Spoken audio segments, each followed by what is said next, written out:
Ashamaa harka fuunee hordoftoota warqiitu biyya keessa fi biyya alaa teessanii kan hordoftan maraaf nageenya araarri waaqayyo isiniif haa baay'atu. Akkam jirtu nagaa keessanii? Ani nagaa kooti. Galannii fi ulfinni waaqayyoof haa ta'u.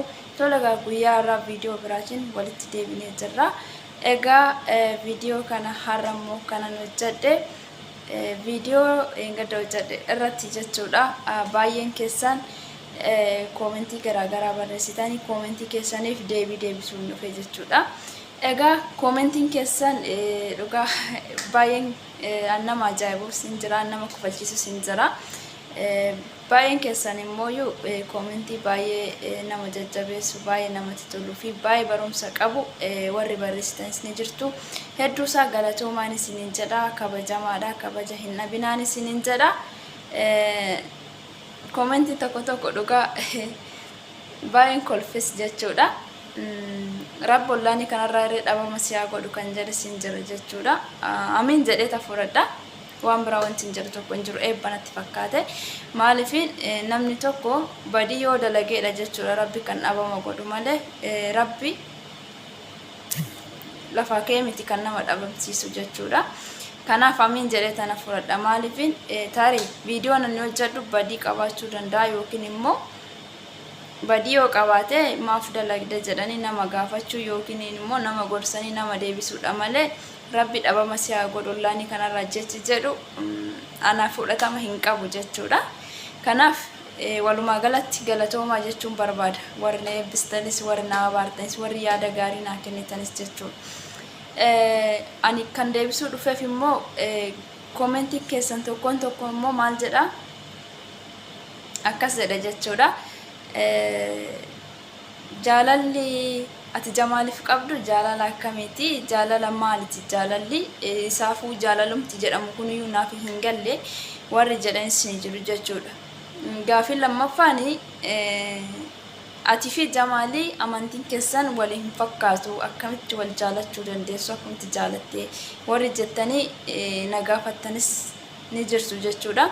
Warreen kanaaf deebisuu dhufe jechuudha. Tokkoffaa irratti jaalalli lamaan beeku ani tokkuman beeka jechuudha. Jaalalli ilmi namaa wal jaalatu isuma tokkon beeka jechuudha. Jaalala isuma sanis siniin jedha. Deebisaa kanuma. Egaa yoommoo jaalala lama yookiin sadii ol ka warri beekta yoo jiraatanii na barsiisuu ni dandeessu yookiin viidiyoo hojjedhaati chaanala keessan jalaa dhaggeeffadhee barachuu danda'a.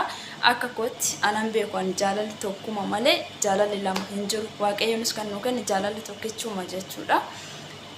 Inni lammaffaa irratti immoo ati fi Jamaalii amantiin keessan waliif fakkaatu, akkamitti wal jaalattanii, akkamitti jaalachuu dandeesse warra jettaniif deebii bal'inaan kennuun barbaada. Sababni isaatis ilmi namaa tokko waan itti fakkaatu fi waan gaafitee gaafachuun dirqama. Anis immoo gaafiin gaafatame deebisuudhaaf dirqama jechuudha. Innaa asirratti jaalalli bifan filatu, qabeenya filatu, amantii filatu, homaayyuu hin filatu. Egaa jaalalli bakkuma argetti nama kuffisa jechuudha. Asirratti immoo jechuudha eenyumtuyyuu jechuudha amantiin daangessuu hin danda'u. Jaalala waan ta'eef jechuudha nan jaaladhe duu hin qabu jechuudha. Inni biraa immoo asirratti jaalalli bifa namaa filatee miti jechuudha. Bareedina filateetii miti, iddoo filateetii miti jechuudha. Jaalalli kan nama qabu. Egaa duratti anillee osoon gara jaalala kanaatti hin seeniin duratti jaalalli akkamitti nama qaba, akkamitti lafaa kee nama qaba kan jedhu tokko keessa ture jechuudha. Garuu amma argee jira jechuudha. Jaalalli akka iddoon si filan, jaalalli akka inni qabeenya si filan, jaalalli akka inni miidhagina si filan, jaalalli bakkuma argetti akka nama kuffisu baradhee jira jechuudha. Kanaaf akkas isiniin jechuu barbaada. Amantiidhaan daanga'uu hin danda'u. Sababni isaatis erga nama tokko nama sanirra erga jaalalli si qabee homaa gochuu hin dandeessu jechuudha. Gama kanaan akkanatti dhuftan hin barbaadu. Maaliifin ilmi namaa kamiyyuu erga wal jaalate erga jaalalli nama qabe homaa gochuu hin danda'u waan ta'eef jechuudha. Jaalala jechuun immoo akka warri waa'ee jaalalaa beeku akkamitti akka ulfaatu sirriitti beektu jechuudha. Kanaaf ani jechan ittiin ibsu hin qabu. Kana isiniin jedha. Inni biraa immoo gaafin keessanii shamarri takka jaalala nama hin gaafattu, dhiirumatu nama gaafata. Kanaafi akkamitti Jamaaliin ati shamara taatee gaafatte jettanii warri na gaafattanis ni jirtu jechuudha. Egaa asirratti sagalee koo seeraan hin dhaggeeffanne malee anuu fi kiyaafan gaafadhe jedhee wanti hin dubbadhe tokkollee hin jiru jechuudha. Anatu fi kiyyaan jaalala Jamaaliif dhiyeesse jedhee wanti hin dubbadhe tokko hin jiru jechuudha. Akkuma beekamu anna gaafate Jamaali malee ani lafaa kee miti. Kana naasee jechuudha. Asirratti yaada namaa hubadhaadha. Osoo hubatiin immoo dubbachuun xiqqoo inni ulfaataa jechuudha. Anuu fi kiyya gaafadhee miti. Jalqabuma sirriidha, dhiiruman nama gaafata. Yeroo kanatti immoo yeroon isaa teekinooloojiidha. Hundinuu shamarris gaafachuu mirga ni qabdi. Garuu mirga guutuu hin qabu osoo hin gaafadhees. Yoo jaalalli si qabe ta'e taanaan jechuudha. Dirqama kee gaafachuun hin hafu. Garuu immoo haa ta'u malee anuu fi kiyya gaafadheetii miti. Jalqaba irratti isuman na gaafate. Adeemsa keessa immoo anis gara jaalalaatti seene. Egaa nama tokko namatti dhiyaatu tokko wajjin taphattee osuma kofaltu jaalala keessa seenuun hin hafu waan ta'eef jechuudha. Haa ta'u malee jaalalliyyuu jibbatti jijjiiramee jira jechuudha. Inni arfaffaan gaafin gaafatame keessa in sobda piraankiidha malee osoo jaalala dhugaa ta'e ni boochaa warri jettanis ni jirtu jechuudha. Egaa ilmi namaa ilkaan addeessuu namaatu arga malee keessa namaa hin argu jechuudha. Ani ilkaan kolfaa haasa'u kuni tarii waan gammachuudhaan haasa'e isinitti fakkaachuu danda'a. Kun amaloota koo keessaa tokko jechuudha. Haguma fee dhibbadhus, haguma fee gammachuu keessi koo gadda jiraatus kolfaatan haasaa jechuudha. Sababni isaatis egaa kan keessa ofii rabbi tokkichatu beeka. An keessa ofii namni keessa ofii saaqee namatti hin argisiisu. Kolfa ilkaanii qofa namatti argisiisa. Kanaaf anis ilkaan inni isinitti kolfe malee keessi koo gammadee miti jechuudha. Kan ilkaan hin kolfu hundinuu gammadaa miti. Kan callisu hundinuu keessisa gadda qabaatetii miti. Kana beekuu qabdu jechuudha. Dirqama asirra bahee tokko hin qabu jechuudha. Keessi koo haguma feellee na qabdu. Ana asirra bahee kanan dubbadhe fakkeenya namoota biraatiif akka ta'uufi malee asirra bahee miidiyaa irratti himadhee boo'uun koo anaaf gatii hin qabu jechuudha. Boos immoo furmaata hin argadhu. Maaliifin osoon boo'eesi namni ayii naan jedhu hin jiru jechuudha. Kanaafiyyuu boos boo'uu baadhus homaa wanti faayidaa qabu tokko hin jiru jechuudha. Fakkeenyaaf osoon boo'ee maal si fayyada? Si fayyada boo'ichi koomimmaan koo si fayyada? Isinitu tola, isin gammachiisa, isin hin gammachiisu. Nama gaddisiisa malee jechuudha. Ayii ilmi namaa naaman jedhumu homaayyuu hin godhu jechuudha.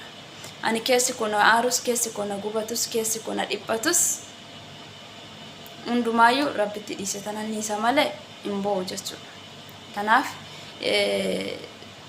waan kolfaa haasa'uuf immoo waan gammachuudhaan haasa'u isinitti fakkaachuu danda'a. Garuu gammachuu qabaadheetii miti jechuudha. Akkasitti kanaan haasa'aa jiru. Ani yeroo naares isuma kana jechuudha. Kokkolfaataan haasa'a. Sababni isaatis amala barteedha waan ta'eef baradhee jira waan ta'eef jechuudha. Kanaaf akkasitti fudhadhaan isiniin jechuu barbaada. Yaadni koo kanaa ammas yoo ta'e immoo gaafachuu ni dandeessu. Waan barbaadanii hagan danda'eerraa isiniif ibsuudhaaf qophiidhaan isiniin jedha. Inni biraan mooyyuu warri koomentii jala deemtanii rabbi dhabama si haa godhu jettaniif jechuudha. Ani amiin isinii jedhee jira. Garuu wanta barreessitan tokko, wanta jettan tokko duraa duuba laalatu. Anaaf osoo hin ta'in ofii keessaniif maal barreessinee jedha. Ilmi namaa jechuudha kamiyyuu ni jaalatamas ni dhiisas jechuudha. Kanammoo ani Jamaal jaalachuudhaaf rabbi na waan na dhabamsiisuuf hin jiru jechuudha. Kanaaf jecha hin taane nama jala deemtanii hin barreessinaa. Please maaliifin anaafi miti. Ani naan jettaniifis wanti na dhabamsiisu tokko hin jiru jechuudha. Nan jaaladhe jechuudha. Jamaal koo akka namaatiinis ilma namaati. Ilma nama jaalachuu danda'uudha. Nama jaalatamuu danda'uudha. Nama dhiisuu danda'uudha. Anis taanaan nama of danda'eedha. Nama jaalachuu danda'uudha. Nama dhiisuu danda'uudha. Jamaalis akkuma kooti, anis akkuma Jamaalii jechuudha. Maaliifan dhabama maal jaaladhe malee hin jibbine.